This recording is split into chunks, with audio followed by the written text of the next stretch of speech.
Thank All you. right, well, here we go. It is Business Owners Smashing It Online, final session for this year. As ever, we do have an agenda, but we are going to change it up slightly tonight.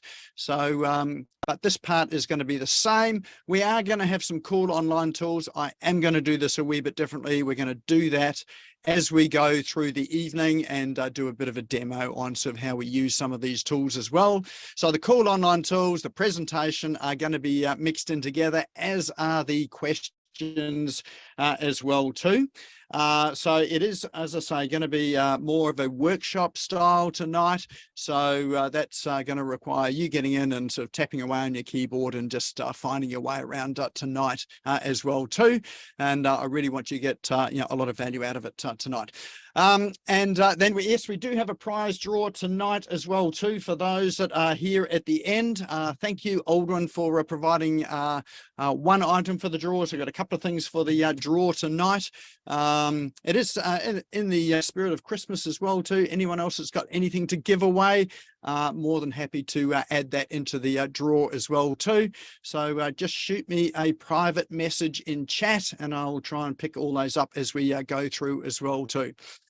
All right, but for now, let's check in on your social media platform of choice, and whether that be LinkedIn, Snapchat, Instagram, TikTok, Facebook even, whichever one is the one that you happen to use. Love you to check in. It's wherever you create a post, they're all sort of reasonably similar. They've all got their quirks, but I've just happened to have Facebook up on screen because that's one the places that I tend to hang around a lot. So on Facebook, it's, you tap on what's on your mind. If you're on LinkedIn or TikTok, it's wherever you create the post, or on Instagram. And on Facebook, you will see a menu pop up from the bottom, and one of those items says check in. If you tap on that, then it will bring up a list of places, of events around close by you. If you don't see Business Owners Smashing It Online, click on the search bar at the top and type in Business Owners Smashing It Online, and we should appear. And then you can tap on it, and feel free to add a selfie of yourself in front of the screen. It could be sort of where you are. Wouldn't mind seeing some of your office and desk setups as well, if you want to sort of post those. And feel free to tag me in if you would like to invite a friend along as well too.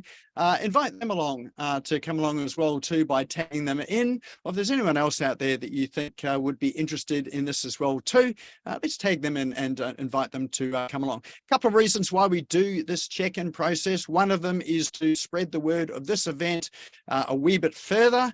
And it's also for you as well to build up your digital profile, because all of your check-ins appear in your profile or in your feed. And sometimes, people are hovering over your icon after you've made an insightful comment. They'll check out your profile and some of the things you do, some of your interests. And who knows, some of those people may have been to Business Owners Smashing It Online, or they may have known someone that's been there, or they may know of it, or they might just see that you're into your own business and personal development. And that may be just the trigger to come and give you a call and inquire with you. All right, so that is our check-in for tonight. And what do we got? Cool online tools. All right, well, let's not actually worry about the cool online tools just a moment, because as I say, we're going to weave that into the program for tonight. So hopefully I get to cover them all. I'm sure I will, and I've got some others to bring in as well too. But tonight's topic is how to create 12 months worth of content in 60 minutes without writing a single word. So interested to know by a show of hands, or sort of dropping into the chat there, who here knows that they should be creating content on a consistent basis. So just drop a 1 into chat just to let us know that if you know you should be doing. Okay, and hands going up as well too. Fantastic. Excellent. All right. Let's so we all know we should be creating content on a consistent basis. Can I ask why? Why is it important? And you can unmute and let me know, or you can just drop into chat why it is important. To keep front of mind. Keep front of mind, absolutely. Yes, what else? Send traffic to your website to be seen, yes. Regular engagement, the algorithms love it, yes. So the tech companies love it when you create content, yep. Reach and engage, stay relevant to the market, engagement, credibility, authority, and grow your audience. So yes, all of those things there. There's one thing about creating content that is important, and that is if you're not saying anything, no one can hear you, and you're virtually invisible. So you may have the greatest product in the world, the greatest service in the world, you may do some amazing work, but if nobody knows about it, it's as good as sort of having the worst product in the world. So it is about something that often we're not very good at, and is self-promotion. But you can do your self-promotion in a way that is non-self-promotory as well too, that it's all about the your client, your customer, and people on the other end. So we all know that we need to do to create content, but how many people here are actually creating content on at least a weekly basis? So just drop a 1 into chat if you're doing it on a weekly basis, or a 2 into chat, which means I can do better. So 1 if you're doing it on a weekly basis, and 2 if it is I can do better. Excellent. Good to see lots of 1s coming in there, and also good to have lots of 2s and a 3 as well too. Excellent. So yeah, 2s, yeah. So yeah, so all right, so there's a mix of people there, sort of 1s and 2s. In terms of content creation, what is your primary medium for creating content? So are you writing it in text? Are you creating videos? Is it audio, or is it images? Just tell us whether it's text, audio, video, or images into chat. What's your primary means of creating content? All right, so we've got video and writing, text, audio, images, fantastic. Mix of all, yep. Visuals, yep. Text and images, text starting with video. Okay, so what have we got? Yep, Paul will be unhappy with this, but currently text. We'll get you into video there, Michael. Usually text and images, video, text. LinkedIn newsletter, excellent, and videos. Yeah, that LinkedIn newsletter is great. That's if anyone hasn't discovered that, that's on LinkedIn. Great new content creation process on LinkedIn newsletters as well. And of course, you can repurpose some of what you're already doing into LinkedIn as well too, and text as well too. All right, so in terms of inspiration, anyone here suffer from writer's block, or you know, you get this sort of seizure of thinking, oh, what do I do next? If that's you, just let us know if that's ever struck you.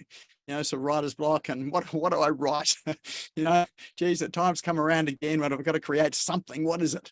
All right, so we all get those moments there. Tonight is about getting rid of all of that sort of stuff so that it never happens again. You will have a constant thread of inspiration. You will not have writer's block, and what's more, you'll be writing content or creating content that people actually want to consume. So not stuff that you think they want to consume, it's our stuff that they really do want to consume. All right, so what else we got there?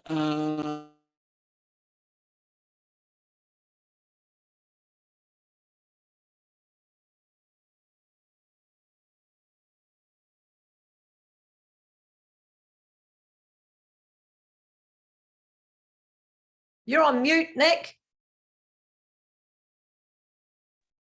All right, somehow I hit the mute key, did I? I must have been really sort of waving my hands around and hitting it. So thank you for that. I was just saying, Lauren there. Yeah, thank you. Yeah, just repurposing book chapters, stories, lessons from everyday life, grab videos wherever I am, plus make notes on my iPhone when I think of cool things to share. Awesome. So there's some great tips for getting content out there as well too. So I do the same thing. So often inspiration is everyday life. And we're going to talk about a couple of sorts of content as well. There is content which is what I call you-based content, which is stuff that you're interested in. So, so a lot of you will know that, you know, when I'm at the gym, if I've come out from the gym there, I'm going to post content about that. If I'm at the beach, I'll be posting content about that. That's just all about me and my life, got nothing to do with clients. Sometimes it does. And then the other sort of content is business content, which really relates directly to the issues, the problems, the stories that people have that your products and services solve. It's not about your products and services, but it's about the problems and the issues that people have. So the very first thing that you need to get straight is something called KYC. So anyone know what KYC stands for? I know any financial services people will. Any takers for KYC? What does that stand for? Feel free to open your mic or drop it in chat. There we go. That's it. Know your customer. So that is a financial services term, but it really equally applies to us when we're creating content, is we must know our customer. So knowing your customer is about having, you know, knowing exactly who your customers or ideal customers are. And that is about sort of having some form of avatar or avatars in your business. That's the fancy term for it. But it's knowing sort of, you know, what problems and issues they have, you know, who they are, and more importantly, what's the transformation that they're looking for when they are when they use your products and services. So think of that word transformation, and when you're creating content, you have to think about the transformation that you're providing, not your products and services. Where are they now? Where do they want to be? And the gap in between that is what you help with, the in-between stage. So do you know what the transformation is that you provide in business? So let's just see in chat there. Just tell me what you think your transformation is that you offer people in business when you're providing them with your products and services. And tip, it's not your products and services, it's what they get out of it. So what's your transformation? Let's drop some of those into chat there.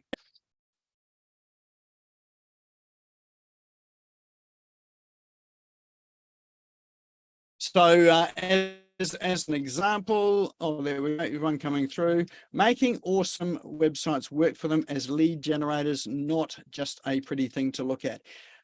Yep. So the transformation there is pretty much going to be more customers or more money. And if you go a little bit deeper, it's about creating the lifestyle that they want, which is what the business is serving them for.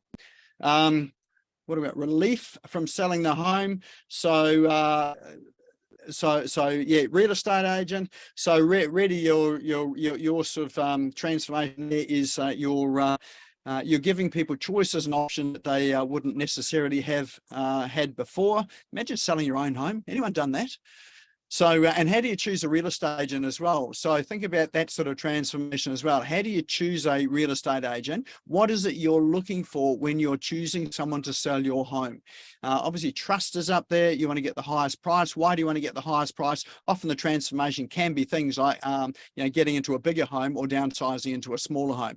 Can be sort of reducing your expenses. Can be, you know, creating a you know, family environment. There's really the transformation. What have we got? Double their profits in 6 months or less. So that's what you do. The transformation is, how does that impact their lives? So if you think about what it does for a business owner, and I know that I've seen that with the work that you do, Kevin, and that is you put bigger smiles on business owners' faces. I've seen some of the people you work with, and their transformation is they're happier inside. Their business is doing what they thought their business was going to be doing for them, and it creates a lifestyle rather than being their lifestyle. So deliver your message worldwide 24/7. Get back into the surf and enjoy it more. So yep, so surf is all about I don't know what it's about actually, because I always keep threatening to go surfing, but I haven't actually been there yet. I've only done body surfing, but I would imagine it's about sort of letting everything else go, just being in the zone, having time for yourself, and just I know that people go surfing, some of them just do it every day. I don't know how they do it, but yeah, it seems to be this addictive thing. Creating more time. Yes, that's a transformation. What are they doing with their time? So think about things like that, taking it a bit further. What are they doing with their time when when they've got more time? Where do they want to spend that time? Why do they want that time? So think about those and start to list those things out, and think about what your clients and customers are saying about that time. So if people say to you they want more time, ask them what they're going to do with that time, or why they want that time. Then you're starting to get into that transformation, and that's really going to be key and critical when you're creating your content. Going from miserable to happy. Oh, I like that. So happiness, that is a transformation. Again, ask the question why. And a good thing to do too is when you're finding out who your customers are, interview your existing customers and ask them what happened when once they'd consumed your product or service, how it changed them. Then ask them why that was important, and when you get that answer there, ask them why that answer was important, and then do it one more time. So do it at least 3 times. If you ask that why question at least 3 times, you'll start to understand their values and what's really important to them. Once you get that, then you can really start to create some content around that. That's really going to attract people in. And what you're looking for are the things that people don't tell you first time round. If you can get people to tell you the things that they're feeling as opposed to thinking off the top of their head, that's really where that sort of transformation lies. Thinking Paul, who sort of shoots the funerals there, what's that about? It's that there is about I would imagine sort of preserving some everlasting memories. Why is that important? Be able to remember the person that's passed away in a positive way, and have a good celebration of their life, so that they get to remember them well. So it's part of that, and also being able to share that out with other people that couldn't make it as well too, and giving them the opportunity to also celebrate as well. That's even more important, Nick, because even now a lot of people still cannot attend, and it's much more important to them to be able to see a live stream at the time that it's actually being conducted, as opposed to watching a video a week later. Yeah, absolutely. So it gives that sort of feeling of being there, as opposed to being present. Being present. Yep. I mean, so a replay of the funeral is never as good as the being there as the in the real thing. Awesome, excellent. All right, there's some really good answers there. What have we got? A couple of others there. A happy and healthier relationship with your pet or dog. Happy meows, or like that. Yep. And going from unrecognized to renowned. Oh, I like that as well too.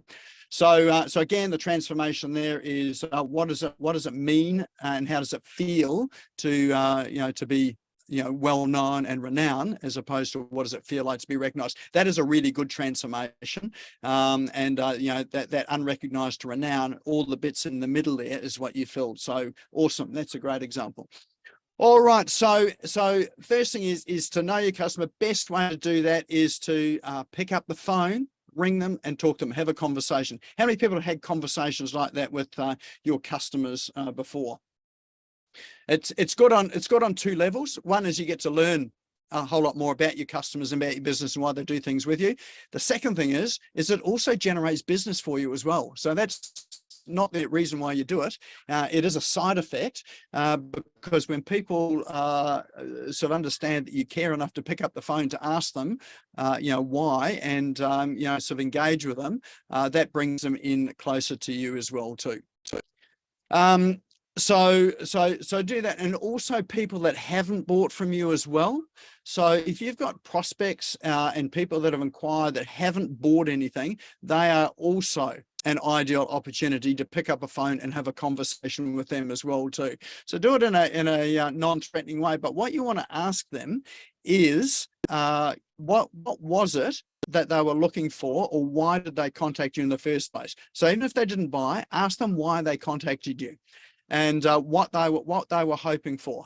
So and then once they give you that answer there, just let them know that you're not there to sell them anything or whatever, that you're just doing some research just to find out a wee bit more to help you in your business and your marketing.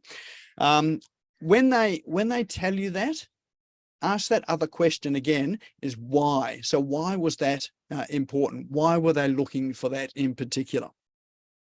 And if you ask that why question, at least 3 times, again, what you're looking for are the things that people don't necessarily articulate first time round, but then once you start to get feeling words, then you're on the right track. So those feeling words is really where you get to know your customers. So you want to get their emotional state in terms of where they were, or where they are, and the emotional state that they're hoping to achieve. Does that make sense?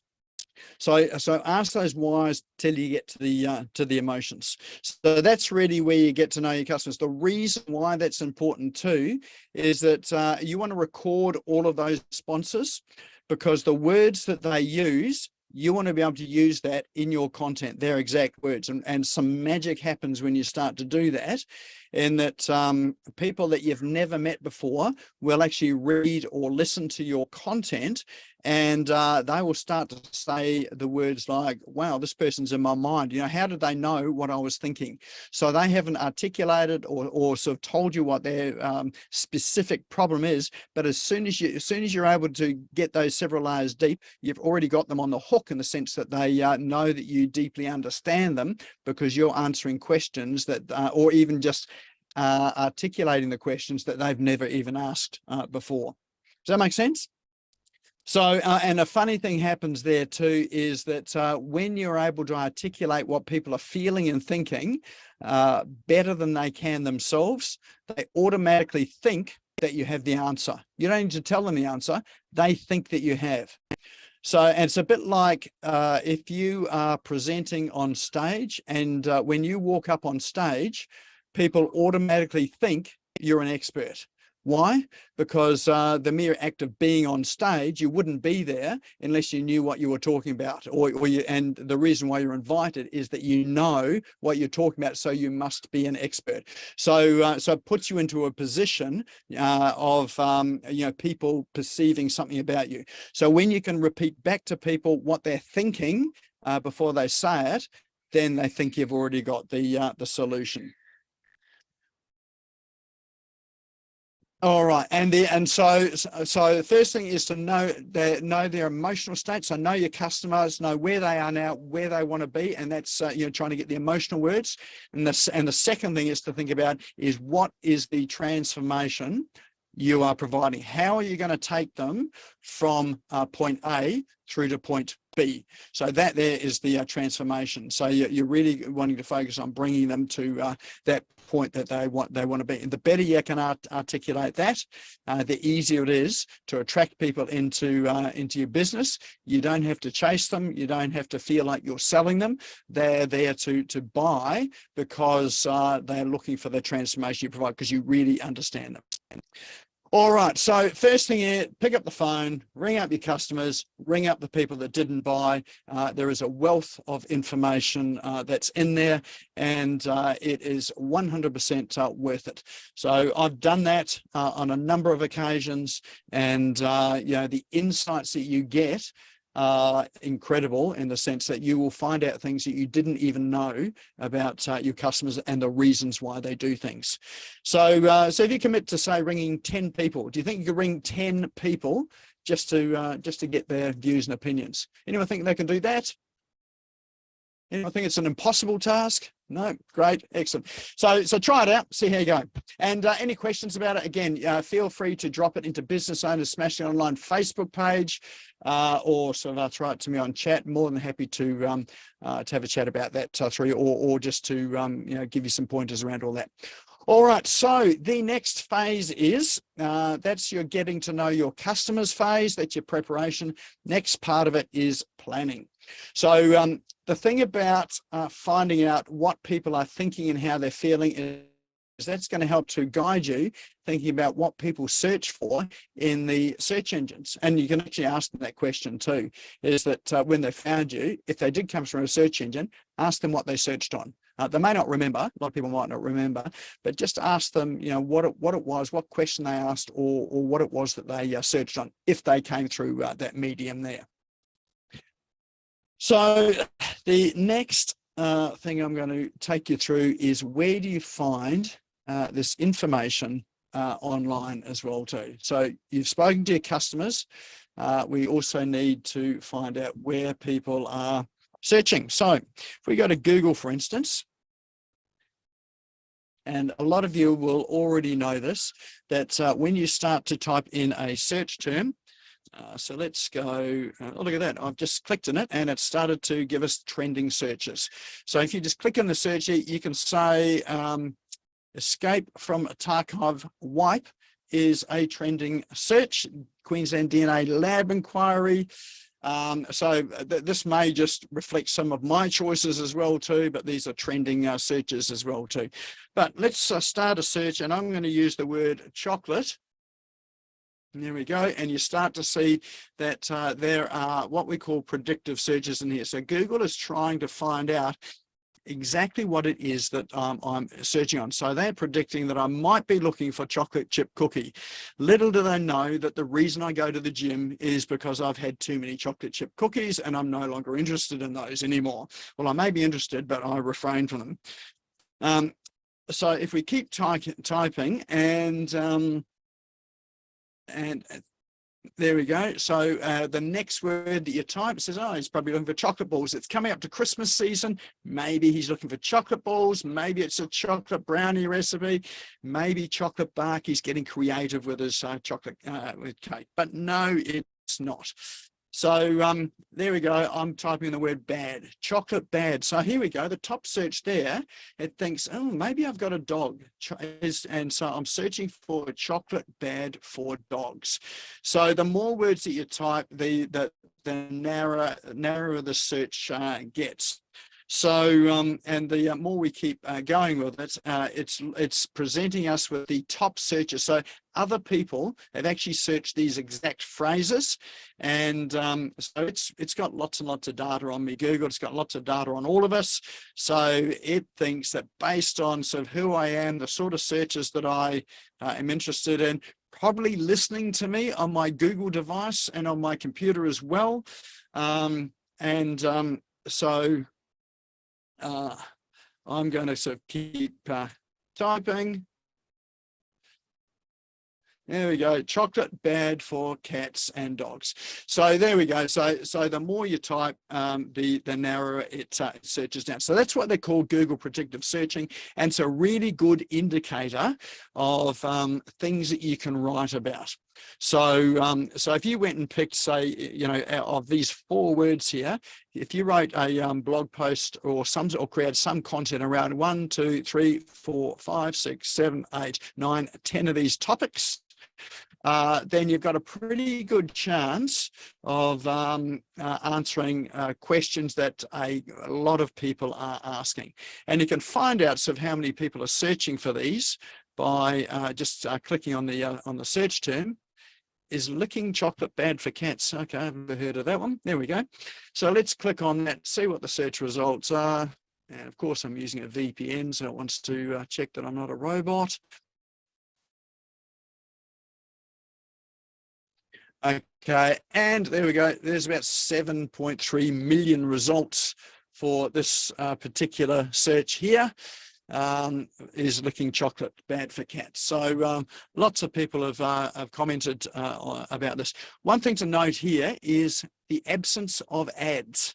So the absence of ads often indicates that it's not a high money term, or it's not a sort of a term that people are sort of searching with enough volume to warrant advertising to with Facebook ads, or maybe there's no sort of businesses that are really sort of specializing in this area here. I think that possibly is, and there may be a niche here in that if no one's advertising on this page and people are searching for this term, then it means that your ads are likely to be reasonably cheap. So your clicks are going to be reasonably cheap.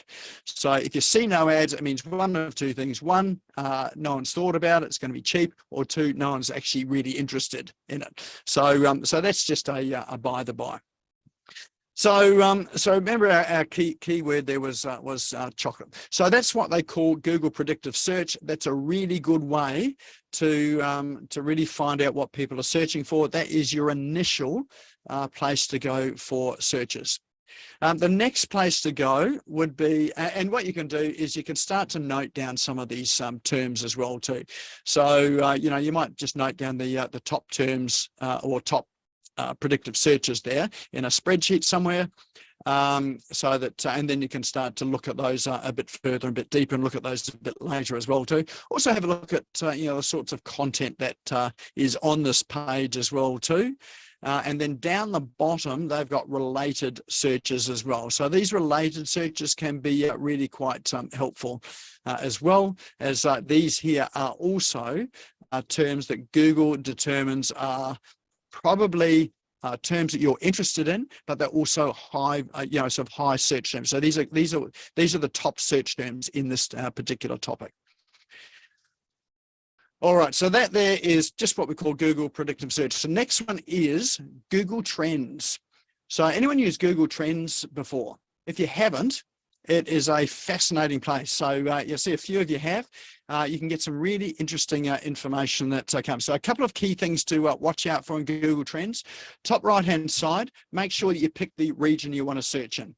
So if your business is in Australia, make sure you're searching in Australia. If it's in America, make sure it's in America. If you really want to get accurate with, or a lot more accurate with it, use a VPN.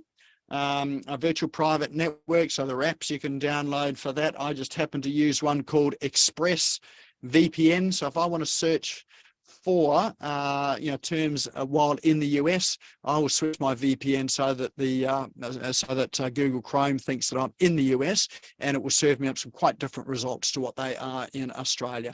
But you probably don't need to go to that extent unless you are operating in other countries and you want to use specific search terms that they're using.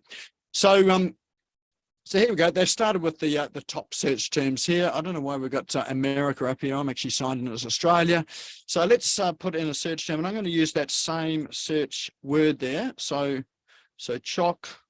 O-L-H-E. So chocolate. That's the search term that I'm looking for. And so we'll type that in and then click search. And it will start to give us some trends in terms of that word, chocolate.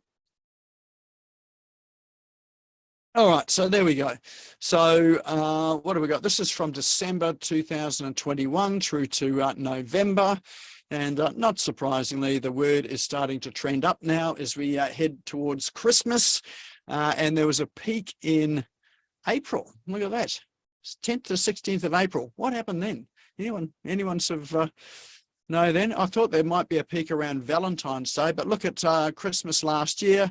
It was quite high there at 94. It's peaked again in April, and then it's sort of trending up. So, and then you can probably Easter. Oh, Easter. Yes, of course. There we go. Thank you. So yeah, so that's likely to be that trend there. So you can see that it's following some seasonal patterns as well, and you can sort of see it by region here as well.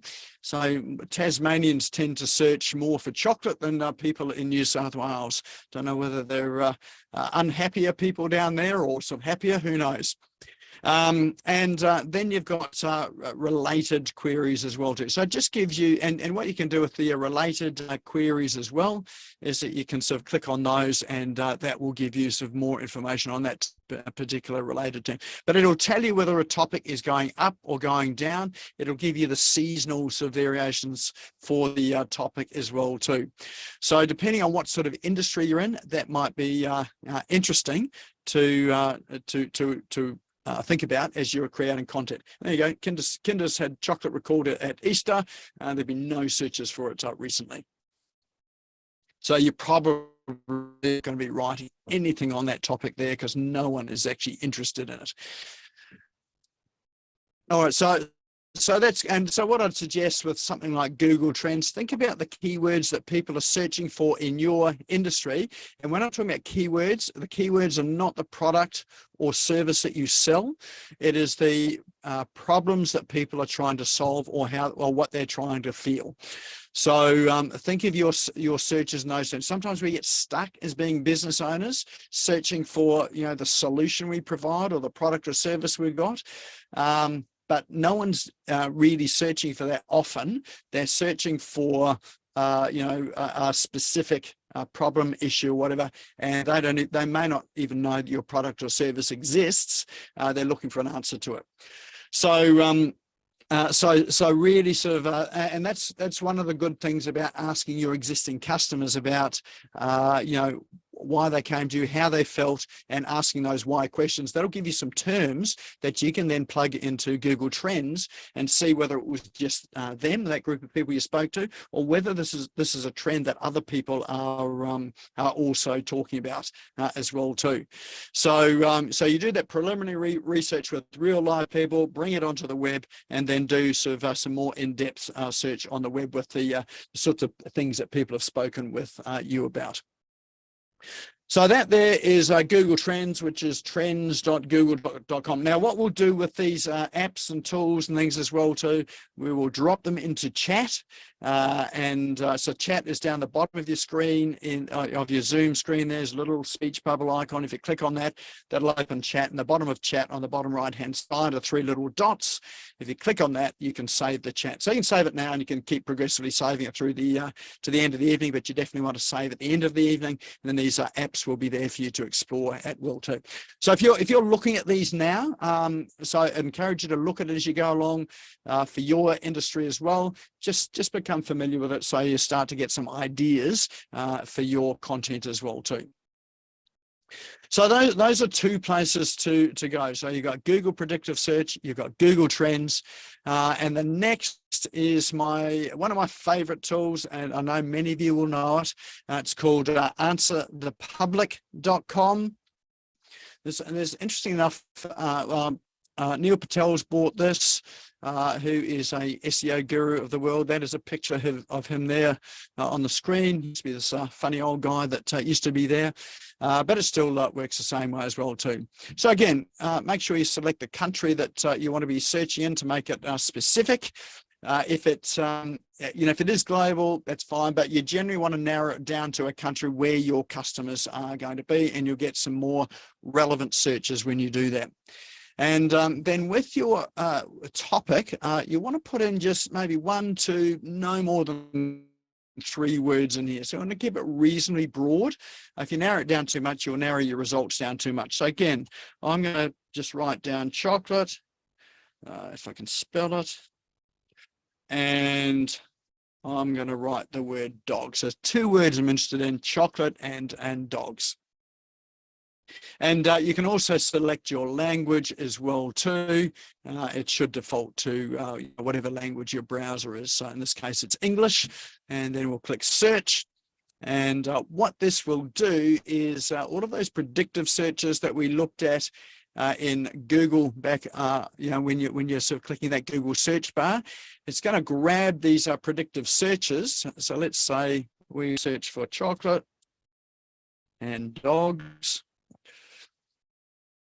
Okay, so these searches, it's going to grab these and lots more, and it's going to give you lots and lots of suggestions for it. So let's go back to that search. All right. And so what you see here is that it's recorded 359 results for that search term chocolate and dog, and it groups them into categories. So you can see here that it's got these questions.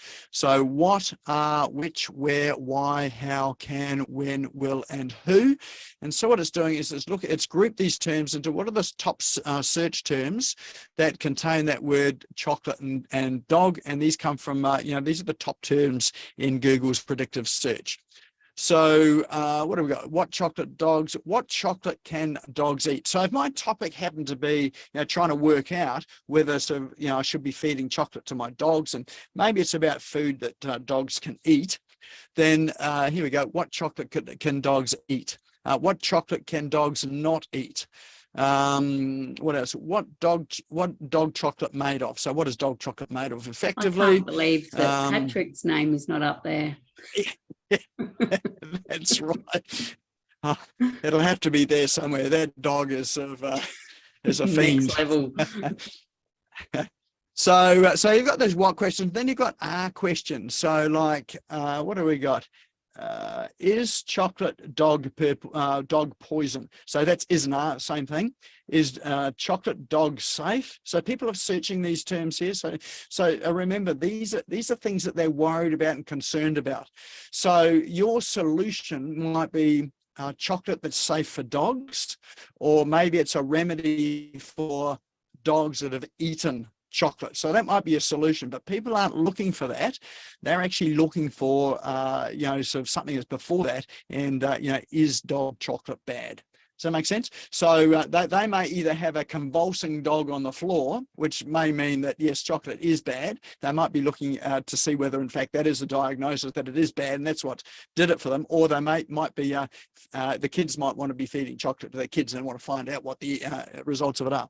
So you've got you've got which chocolate can dogs eat, what kind of dog can eat chocolate. So you've got all of these things there. You've got where, dog chocolates, Woolworths. There you go. People are searching for chocolates for dog in Woolworths. Can you believe it? Whoop, there we go. I clicked on that, which I didn't mean to. Oh, there you go. That's interesting. If you click on each of these search terms, it brings up your Google search as well too. Look at that, at Woolworths, they have Baxter's Doggy Treat, which is chocolate. So they've obviously got a special chocolate. So yes, you can click on each of these results and it will take you to the Google search page, and then you can trawl through the sorts of results that are there as well too. So that gives you lots of information there to work with. And in fact, you can sort of cheat a bit when you're creating your content, and that you can go through the sorts of content that is there. And you might create a post, which is, there's one post called a listicle post. A listicle post is something where you list out the top items of something, or the worst items of something. So it might be the 5 best chocolates for dogs. So with the search term, here you go. You can come through and you've got 1, 2, 3, 4, there's probably 5 chocolates there. So you can create a post about the 5 top chocolates for dogs that are safe for dogs. That's called a listicle post, and all you're doing is you're summarizing 5 things, and you may even link to those products, particularly if they've got an affiliate link, or it might be just information. So that sort of content you can create in no time at all.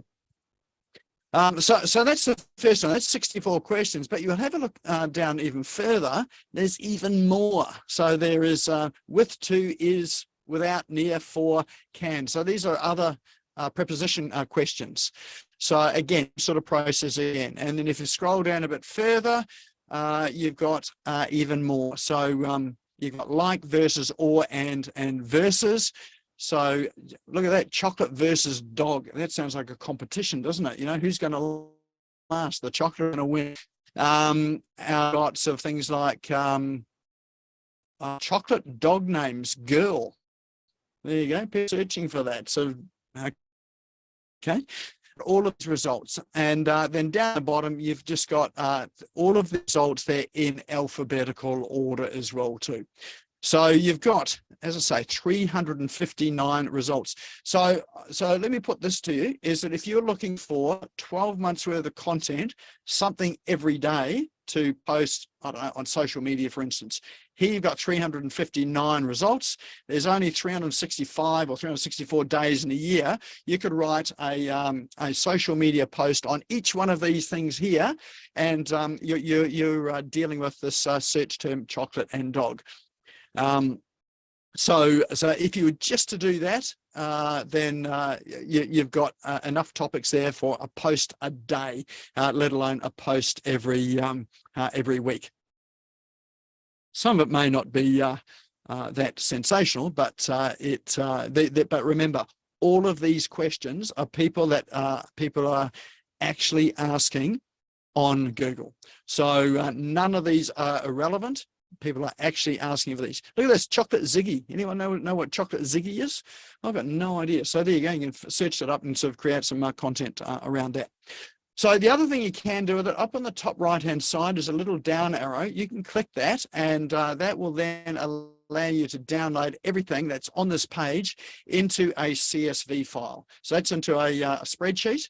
And so that spreadsheet there, you can then organize that to then start to, so create some order around all that. So, so if you've got terms, I'd suggest that it'd be a great place to start is to download it into a CSV sheet, and then you can start to organize it. So in terms of organizing this content into creating blog posts, the next task of this here is, with Answer the Public, is that you've got this term here, chocolate dog, whatever it is for your industry. Remember, 3 words maximum, 1 to 2 words is ideal. You want to now go through all of these here. This is why it's good to download it into a CSV document, and you want to pick out 12 main topics. So just 12. So 12 key main topics. And so, for this here, it might be, what have we got? A main topic might be, is chocolate bad for dogs, or is chocolate dog safe? So that might be a main topic. And then under the, so I want you to find 12 of those main topics in these 364 results. They need to be different, but they're all going to be reasonably related. So, one of them is chocolate safe for dogs, for instance. Another main topic here is, what about, can chocolate kill dog? That would be another topic as well. And then another one might be, what do we got? Let's say dog, what type of dog can eat chocolate? That might be another topic. So I want you to go around and find 12. So you can remember, you've got this whole sheet to use. So go through them, pick out your top 12. It might be easier to do it in this alphabeticals or in that CSV spreadsheet that you've downloaded. Once you've got those 12 there, pick the first one. And so let's say the first one is, what do we got? Where's that one? Will chocolate kill dogs? Here we go. Can chocolate kill dog? That might be my main topic. So then the next thing I'm going to do is I'm going to go and pick 5 to 7, probably only 5 subtopics that relate to this. So when I'm looking at this, is can chocolate kill a dog? What else in it is a subtopic here? So here we go. Will chocolate chip kill a dog? So that is a subtopic. It's related to the main topic, but it's all about whether chocolate will kill a dog. Will chocolate kill dog? That's already there. So that's sort of repetitive. We're not going to use that one there again. What else have we got? So there'll be other ones in there. Okay, so what chocolate can kill a dog? So all those are slightly different. And so you're going to get 5 to 7 of those under your main subtopic. So you need to create a spreadsheet, put your main topic in a cell in the spreadsheet, and then your subtopics in under that. So you're going to do that 12 times. Maybe you've got 12 topics, and you're going to do that for each of your 12 topics. Is you're going to create 5 subtopics for each one. Now, to make it simple, I've created a spreadsheet here that can help with this. So what I might do is, if I can share this, what do we got? And I'll just drop this into chat. When you do get this, it is a Google document, so you'll need to save it to your own Gmail or Google sheet. So let's just copy that there, and I'll drop that into chat.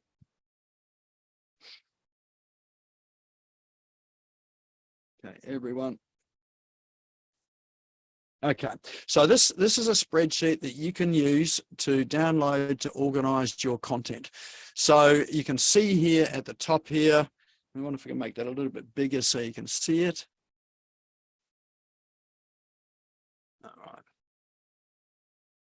All right.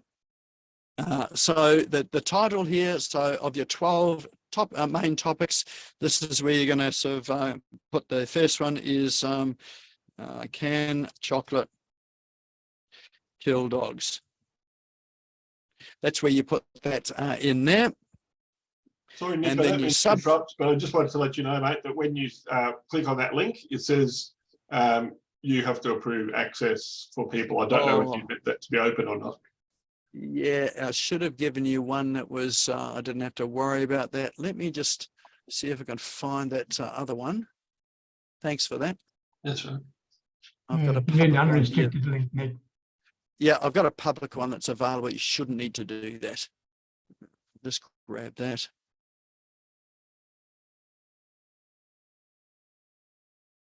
All right, here we go. Let's try this one here. Yeah, link.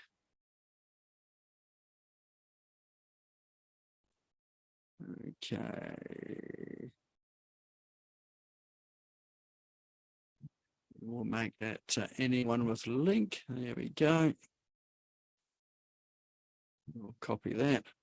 All right, let's try this again. Okay, let me know if that one there works. That one should just get you straight in.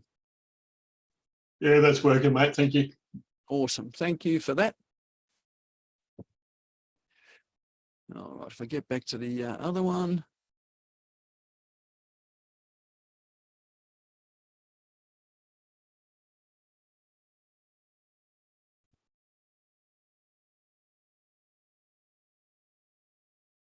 Okay. No, I've lost again. Did I close it? I must have closed it. All right, let's just open up one of these. Let me see what I'll do. Let me get back to it here. Bookmark for this. All right.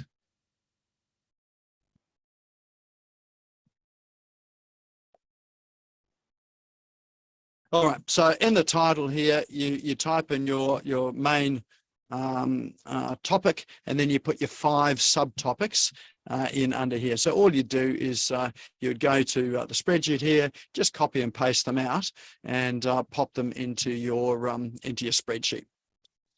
And so in the spreadsheet there is on that main page, there is enough room for you to do, I think, 12 of those.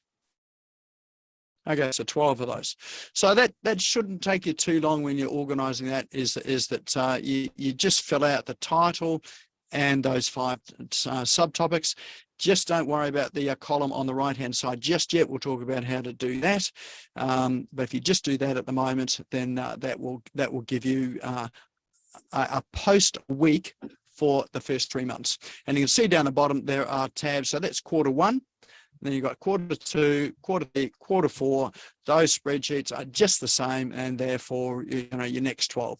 So what you do is, once you've exhausted that particular keyword for chocolate and dog, you might then you'll do another search for another term that's related to your, the issues or problems or feelings that people have in your industry, or the transformation that they're after.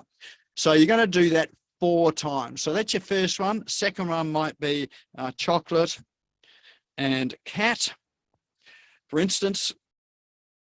Okay, I haven't actually spelt that properly, but we'll see if that'll work. You'll get the idea. You'll then just do the same exercise again for your next keyword.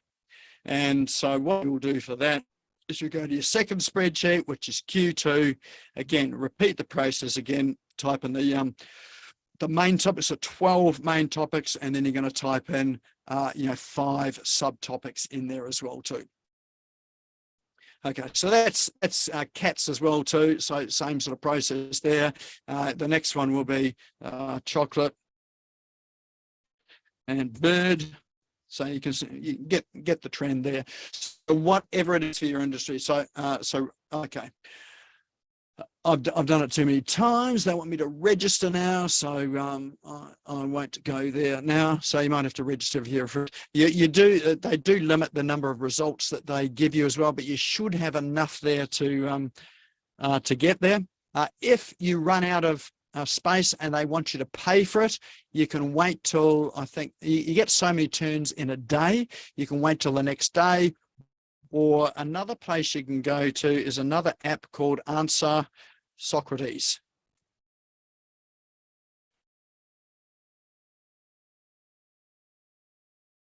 So answersocrates.com is very similar. It's not as well presented as answerthepublic.com. Same sort of process, same search. So if you do run out of space, just go to this one here, and you can carry on here. So type chocolate and rat. Again, pick the country that you are wanting to search on. We'll go back to Australia. So it's obviously working on a very similar, the same algorithm. Click search and then get the same. The only thing you don't get this particular one here is the graphical representation of these particular terms, but you can download the CSV spreadsheet. You do get these sort of lists here. It's really just in a simpler format. Again, you've got the CSV on the top right hand side. Similar sort of information. You can download it and run through that whole process again. So it's probably easier to do it in a spreadsheet anyway than off the visual representation. Just visually it looks quite good. The other thing I should say is you can actually save these images as well too. When you click that download, you can save it as an image as well if you want to keep this image. So with your spreadsheet, what you're endeavoring to do, and it should take you you should be able to get sort of 10 minutes to do each of these sheets here. Shouldn't take you any longer than that. Don't overthink it. Just get things that are reasonably relevant to your main title. Just remember that people have searched these. These are actual search terms. The beauty about it is when you start to create content that answer these specific search terms, you've got a higher likelihood of getting yourself up in the search engine rankings, because what Google is doing is it wants to give the most relevant answer to the questions people ask. Those are the ones that it wants to list on page 1 of the search results. So the more relevant your answer, the more likely it is you're going to get onto page 1 and get a sort of a top position. Now, the reason why we choose a main term and then these 5 subtopics is that you've not only got an exact search term that people are searching on, but you've also got 5 others that help to support it. So the Google algorithm has this thing called, what do they call it? I can't think of the exact term, but it's about relevance. It's like you've got other terms there that are related to the main term. And and again, because you're using search terms that people are actually searching on, then it starts to make this particular piece of content highly relevant. Because in a text-based document, your title, let's say if it's your blog post, the title of your blog post is that main phrase. So, will chocolate kill dogs? That's it. So you're not going to change the search term as much as possible. You want to be using the exact words that are in the search. So don't change it around. So find something that's going to fit. You want it exactly. The reason for that is that it makes it easy for Google when it's giving the results to people that are searching for these particular terms. If you've got the exact phrase in your title, it makes it easier for Google to match it to the exact phrase people are searching on. And again, for your subtopics as well too, try as much as possible to include the exact phrase. You can add words to the beginning or end of it, but just try and keep those words in the exact order and the exact phrase. How do you find the subtopics, Lauren? Thank you for that. So what you're doing is you're searching in the wheel here for main topics. So remember we talked about will chocolate kill dogs? And then what you're looking for is in the same list of topics, and in fact in these other ones down below, are other search terms that are related to will chocolate kill dogs. So looking for things that are related to that main one. So picking 12 main ones, and then you're just really organizing the other search terms in there to that relate to the main term. All right. Excellent. Thank you. Excellent. Answered that. Perfect.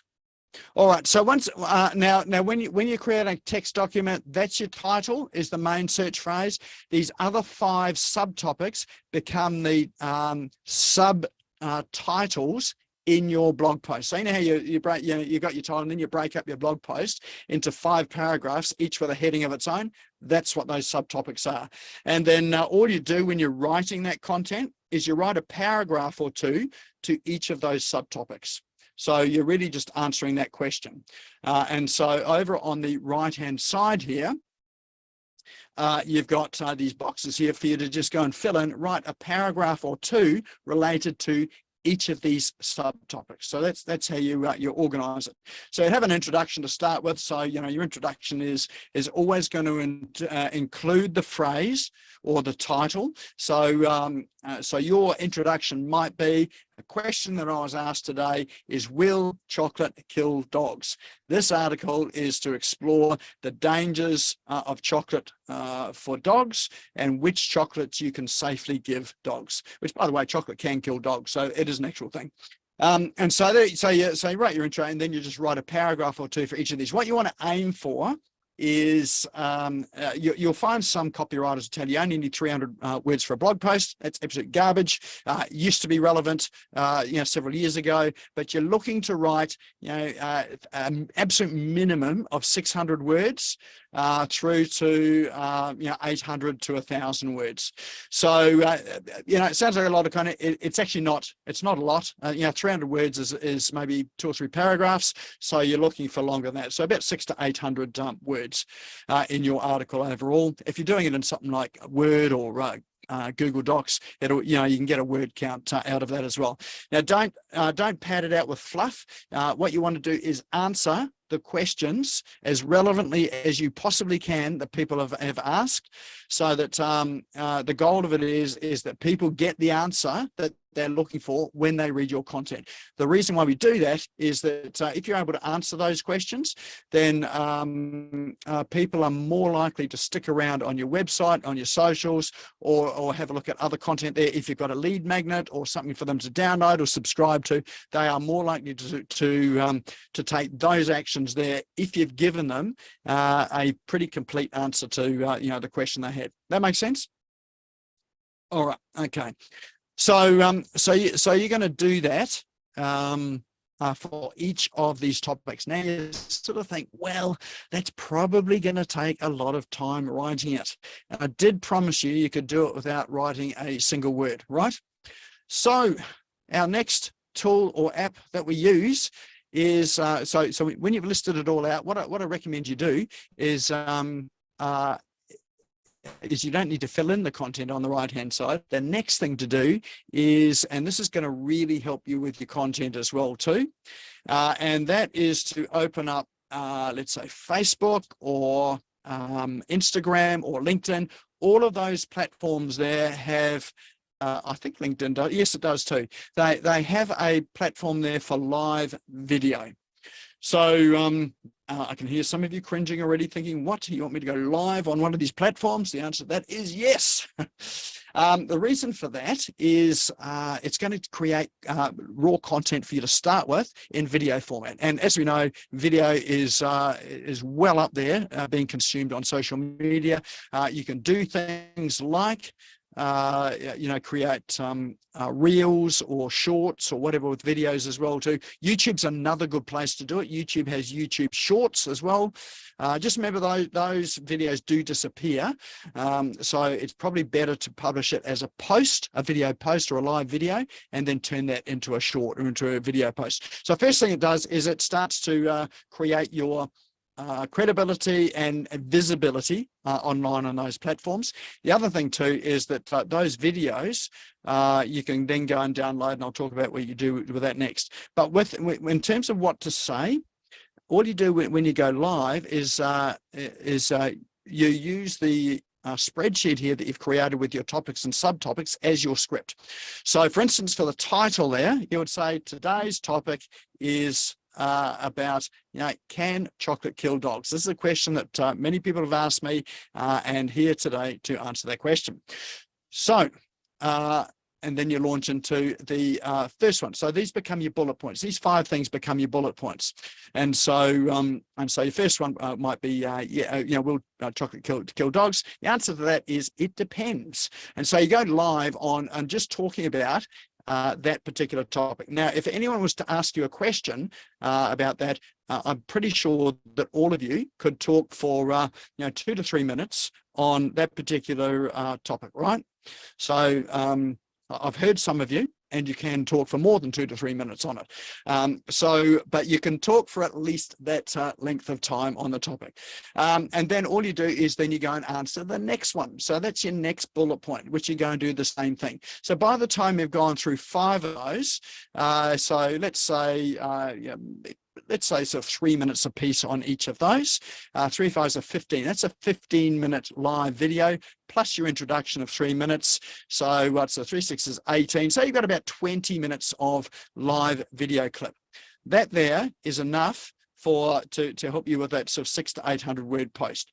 So, and I'm going to talk about how to do that. So you're going to go live with that and create that content on your social media platform first. Now you can do all sorts of things with it. Like, as I say, it'll be a live video, a live post. You can turn it into a reel, a short, those little short forms as well too. But the most important thing here is that you download that video or save that video to your phone or the device that you're recording from. And I say do it live, don't pre-record it and put it up there, because the problem with pre-recording something is that we've all got this tendency to do things perfectly, this perfection thing, and then the what do you call it, the imposter syndrome kicks in and thinks, oh, that's not good enough, and then we never get it done. To ensure that you actually get it done, go live, because it's there. So what's and all. I promise you that the first few times that you do it, probably going to be pretty awful. That's okay. People are not going to judge you. If they do, you don't know them anyway, so don't worry about it. But it only ever gets better from there. So just persist with it. 30 days worth of doing this here, you will be a content machine, and you will be loving this video. So there's your challenge. Over Christmas, do 30 days worth of content. Then once you do, save it to your phone, and then the next app that you're going to use, this is where you don't actually have to write a single word, is one called Otter. If you haven't come across this is otter.ai. And what this does is that, let me sign into it. I think I've got to log in here. What is it? Geez, I can't remember it. You'd think I'd have it saved, wouldn't you? We have got it in LastPass here somewhere. There we go. And of course, that's not going to work today because we're live. Okay. Let's add the password. There we go. Okay. So what otter.ai is, for those that are not familiar with it, it is a transcription tool. And what you can do is you can upload your video to Otter. Now there's a free version, which I think gives you about 600 minutes a month. And there's the pro version, which gives you about 6,000. What is it? I've got 1,200 minutes. I think it's about 6,000 minutes. It has changed recently. I'm just not sure exactly what it is. But what you can then do is you can import that video, so you can drop it into here, and it will actually transcribe it for you. It's pretty accurate as well. Or another little trick too is that if you've got Otter going at the same time as you're doing the video, so you might have Otter on your computer and you might be doing your live video, then what do we got? New recording, here we go. Then it will transcribe it as you go. So I've got Otter open at the moment, and you can see on the screen that it is typing in real time as I speak. You'll also see that if I say words that have got the same meanings but different spellings, like there, and there, what it will do is it will then go and correct those if they're wrong. So sometimes it won't do it. So in this instance here, I've just said that word 3 times. It thinks it's just the THERE version when I meant the THEY''RE version. And so on. So you can see that this here is actually transcribing in real time. And when you do your video, you can upload it here and you'll get this, it'll convert it all to text like this here. Now, the beauty about this is... When you just, sorry, Nick, when you just explained, when you were explaining to us what you actually meant, it actually went back and corrected one of those theirs to the EY''RE. I do as well. that too, yes. Yes, it does that. Yes. So that's what I was trying to demonstrate, is it does do that. It tries to find the context of the word there and goes back in and corrects it, so you get something that's very accurate. I did have someone who had a very strong Scottish accent. She said this is the only app that really understood who she was, and it understood her accent. So it does learn it as well. But they've been around for a long time, and there's been a lot of machine learning in behind this as well to create the sort of accurate transcriptions. The other thing it does do too, if you've got two people, so let's say you did a Facebook Live and you had two of you, one of you asking the question and the other one answering the question, it will actually divide this up into two speakers as well, so that you can assign speaker one and speaker two, and you can actually put names to it as well too. All right, let's just stop that. It'll process this. Hopefully it won't take too long to process it. But what you can then do in Otter as well, when you're editing it, is it going to do it? Okay. I'm still going to process that. Ask it to notify me. All right, what you can then go and do is you can, it records the audio and you can play the audio and it will skip along the words as you go. Let's just have a quick look and see if I've got something here just to show you. Okay, here we go. Here's an older one. By the way, all of these meetings here on Zoom, I've automatically connected it to Otter. So Otter transcribes it within an hour after our Zoom meeting. So the entire 90 minutes of it gets transcribed. So that's where I get a lot of my content from. So here we go. We've got a transcript going here. And if we want to go and edit it, let's see, play. Down the bottom. Now, it probably doesn't want to do it too well because I'm sort of using up too much bandwidth. But what it will do is that when you're actually playing it and editing it, that little cursor will move along the words, and you can go and correct the words as they go. So you can actually hear it. And you can correct it as you go. So, that's something you could do. I tend to get my team to do it. So, I'm not really involved in, that editing process. But the great thing about it is at the end of having edited it, if you're talking about a 20-minute audio, that's enough for a blog post, is you can go and export it. And you can export as a text document or a Word document or a PDF document. And you can create your essentially a blog post out of it. So how you going? Hang on a tick. Let's stop that. There we go. It just decided to start playing. All right. So that's Otter. So that's how you can create your content without actually writing it. Do Facebook Live first, so record it first, and then upload that to Otter, transcribe it, edit it, and then download the edited version, and you can create a blog post out of it. Now, the good thing about creating that blog post is that you've also got the video as well too. So I would repurpose that by uploading that video to a Google YouTube channel. So turn it into a YouTube video, create a channel for yourself on YouTube, and then all of these videos to YouTube. So you can upload them as the full video. Once you've got that, you can embed that video into your blog post as well. So you can have the video there, and you can have the text version. So it gives people a choice to watch both. And give some different media. The other thing too is that you can offer a PDF version as a download. Remember when we're exporting out of Otter, you can create that into a PDF as well too. So you could create that into a PDF and just offer that as a download in exchange for someone's email address. Or you might edit that down into let's say a checklist or sort of a shortened version of it, or maybe some helpful information for people. So you might have a PDF which is about what are the symptoms that are present in dogs that have eaten chocolate. So you might be able to glean out sort of 6 or 7 points there. That becomes a checklist that creates a PDF document that you can download. So there you've created a blog post out of it. You've created a YouTube video for your channel, and you can also extract that audio out as well, and you can create a podcast out of it. So with that audio, you can create a podcast. So a podcast doesn't need to be anything fancier than that. You can do some fancy stuff. Go to Fiverr or someplace like that to add in an intro and maybe an outro. So you might just need to record that once for your podcast, and then you can create it as a podcast as well too. Now you might be thinking, well, you're just repeating all this content across a number of different channels. Aren't people going to get bored with it? Or no? You've got some people that will just consume the podcast. They won't know about your blog posts or what's happening on your socials. They're just listening to you there. So it's now giving you multiple channels with that one piece of content to use. So you've got your Facebook or LinkedIn or TikTok, lives there. You've created a blog post out of it. You've created a video on YouTube out of it.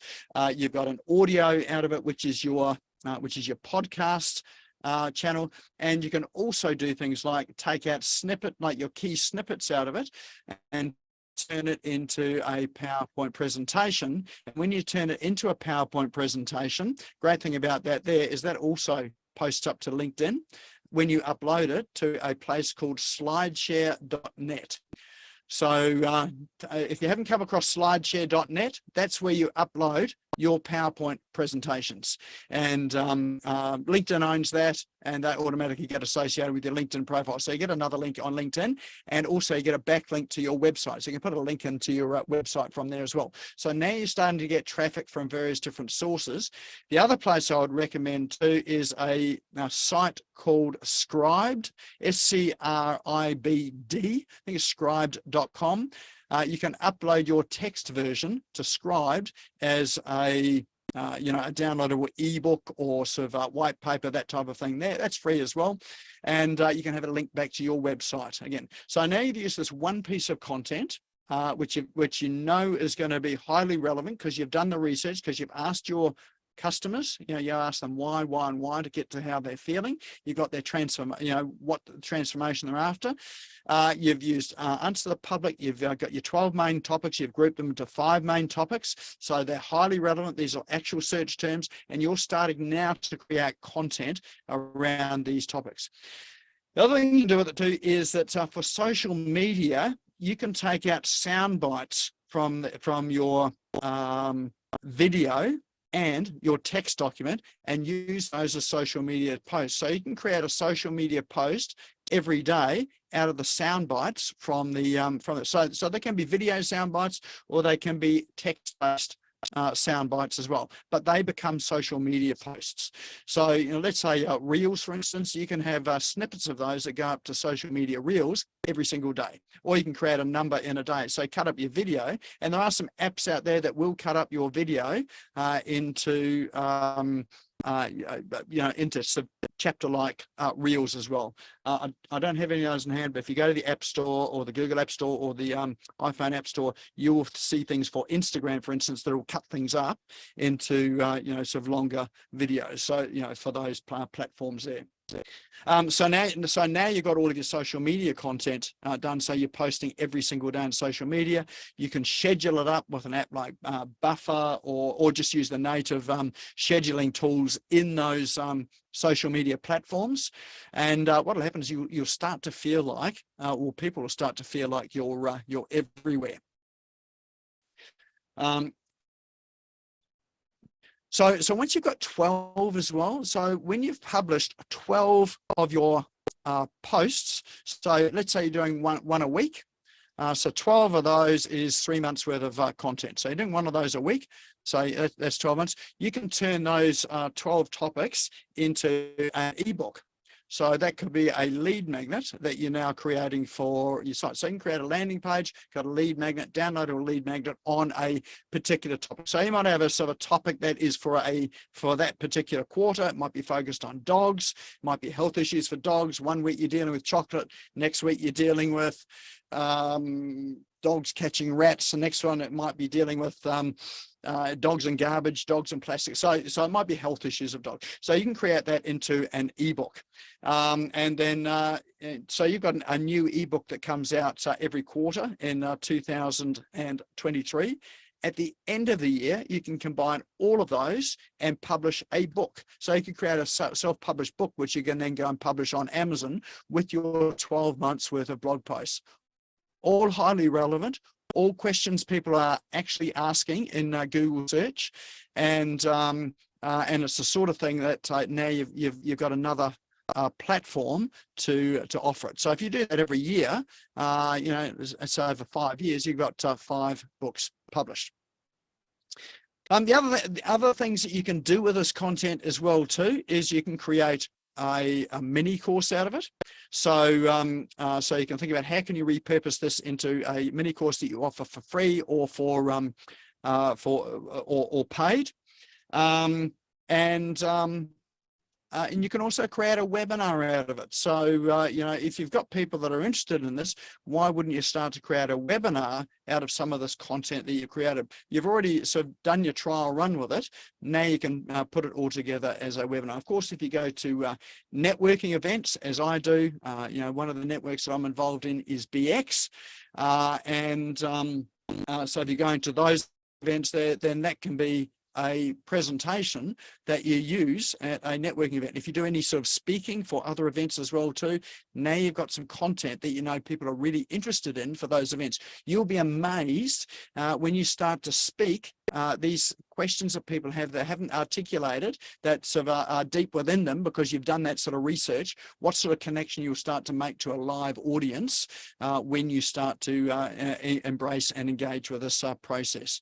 And of course with it as well too, you can extend it out to, if you're wanting to expand your online presence, to create online products and courses for your people as well too, which can create another source of income and revenue as well too. All right, so that there is a whistle-stop tour of how to create 12 months worth of content in 60 minutes or less without writing a single word. Any questions, any comments, any feedback sort of around all that, anything you're not sure of or anything you want to know more about? Drop into the chat or maybe just open up your mic. It was fantastic. Thank you for that, Nick. A lot of great information, especially to plan now for 2023. So thank you so much. Awesome. Excellent. Thank you. All right, what do we got here? Lauren also says, or go back the other way and turn your book into 12 content ideas and then just use the snippets from your book as blogs. All right, there you go. So you can repurpose your book backwards. After you've published your book on Amazon, go and repurpose it backwards to go in more depth with the content as well too. Excellent.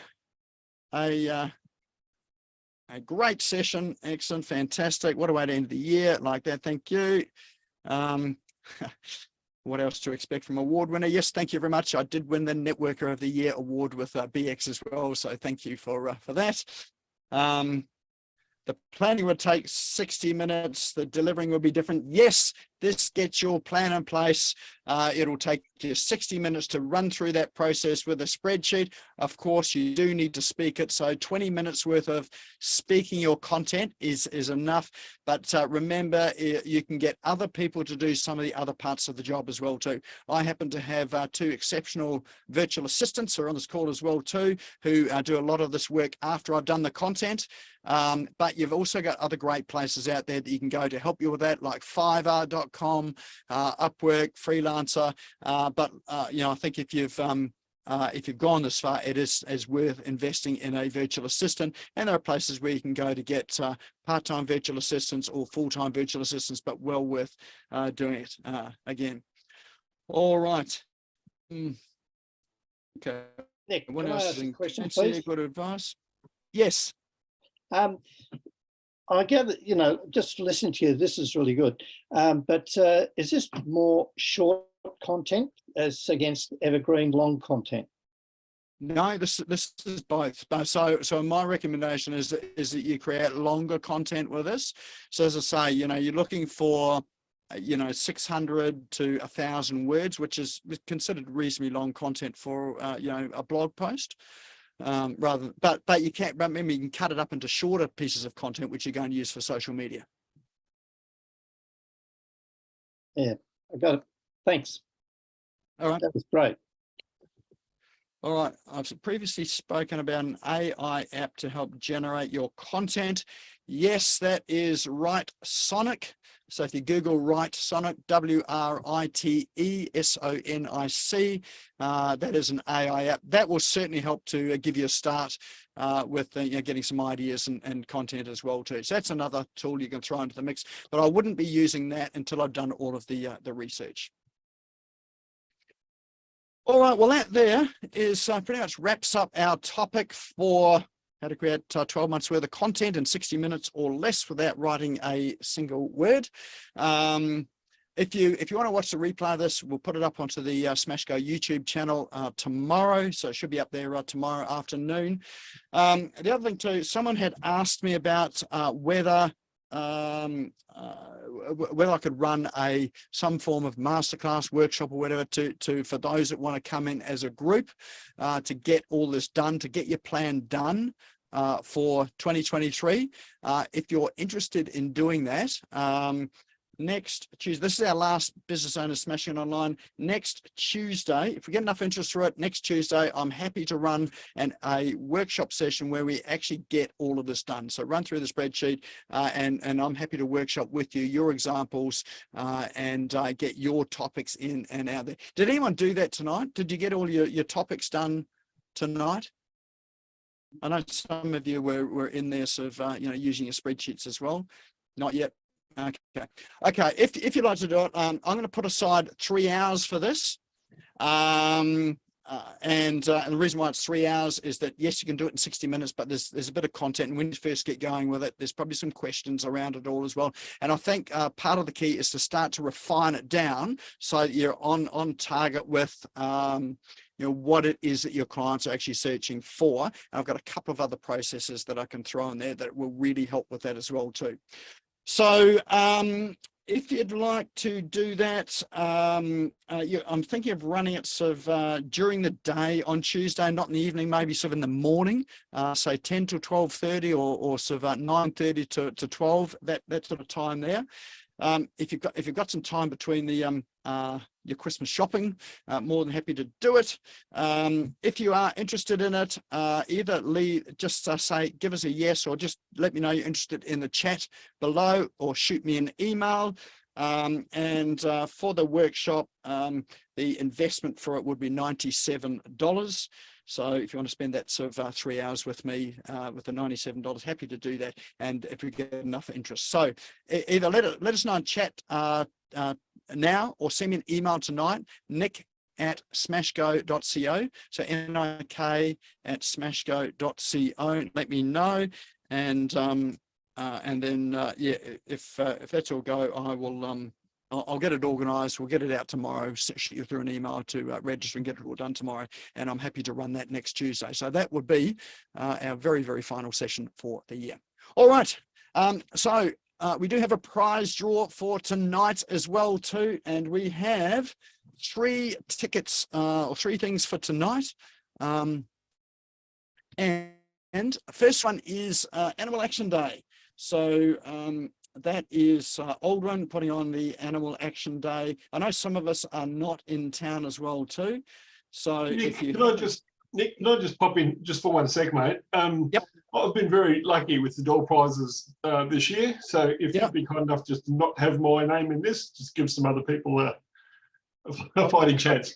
All right, sounds good. Well, I'll tell you what, it'll be in there. So if we draw you, happy to move it on as well too. Yeah, good on you. Thanks, mate. Sweet. Okay.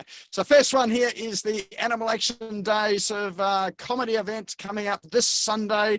Aldrin puts on a fantastic event for that there.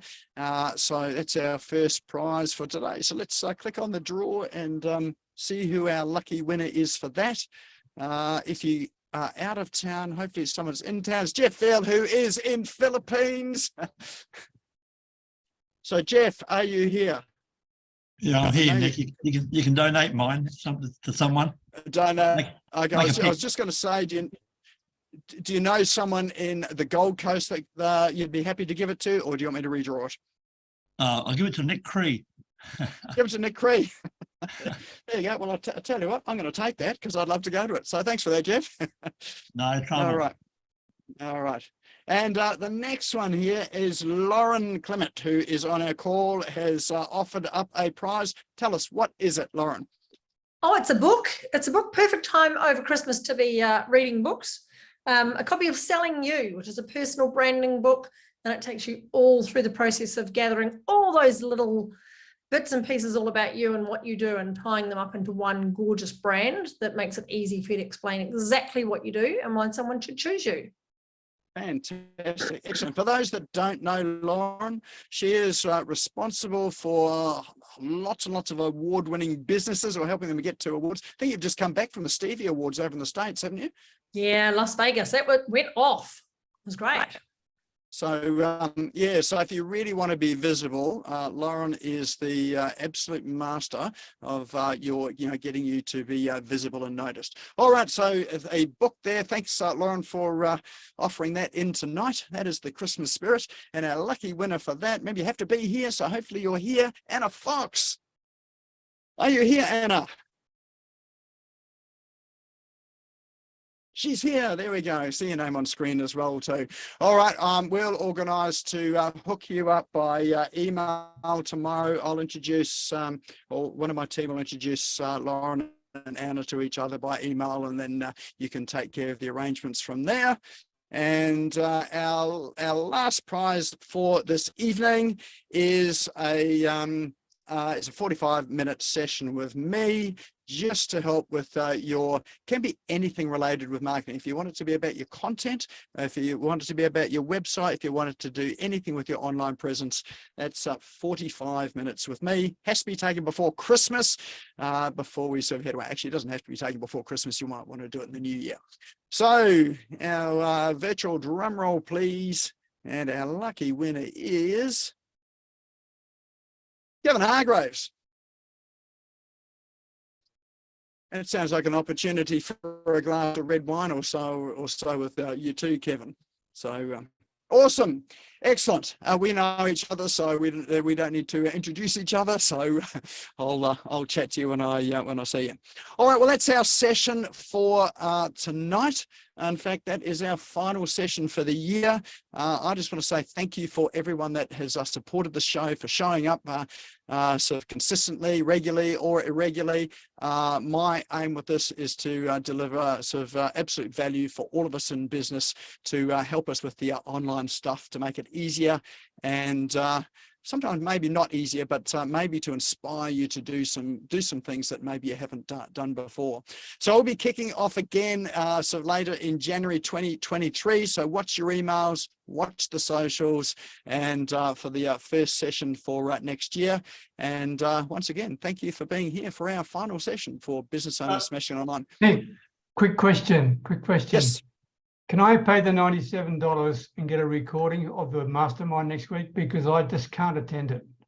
You absolutely can. Yeah, if I can sort of help you sort of additionally after you watch that as well, just let me know. But yeah, you absolutely can. Thank you, Nick. Thank you very much. Nick, I'd just like to express undoubtedly on behalf of everyone here, our thanks for all the work that you put in each week to turn up and offer this stuff, and obviously talk to other people to get them on board to share their knowledge. So yeah, it's very much appreciated by us all. And yeah, thank you, and have a good Christmas. Excellent. Thank you, Michael. Yeah. Appreciate that. Thank you. Thank you. Nick, an absolute downpour of information tonight, as per usual. There is so many notes on all of our pads to be actioned. Thank you so much. You've been amazing during the year. Been watching your progress in the gym and out of the gym, and everything you do to support the business community is phenomenal. So I don't know if anyone else is used to the whole Zoom round of applause that you give to people, but it's what the deaf people use as well. Round of applause for Nick. Thank you very much, Nick. You're awesome. You rock. And we'll see you in the new year. Oh, don't forget to save your chats. Oh, thank you. Yes, save the chat by clicking those 3 dots on the bottom right-hand side. Thanks for the reminder about that. All right. Well, everyone have a safe and enjoyable Christmas and New Year. I know some of us will be working. Some of you are taking a break. I certainly am going to be going to the beach to work on my tan that I've worked so hard at F45 to get that beach body. So looking forward to that.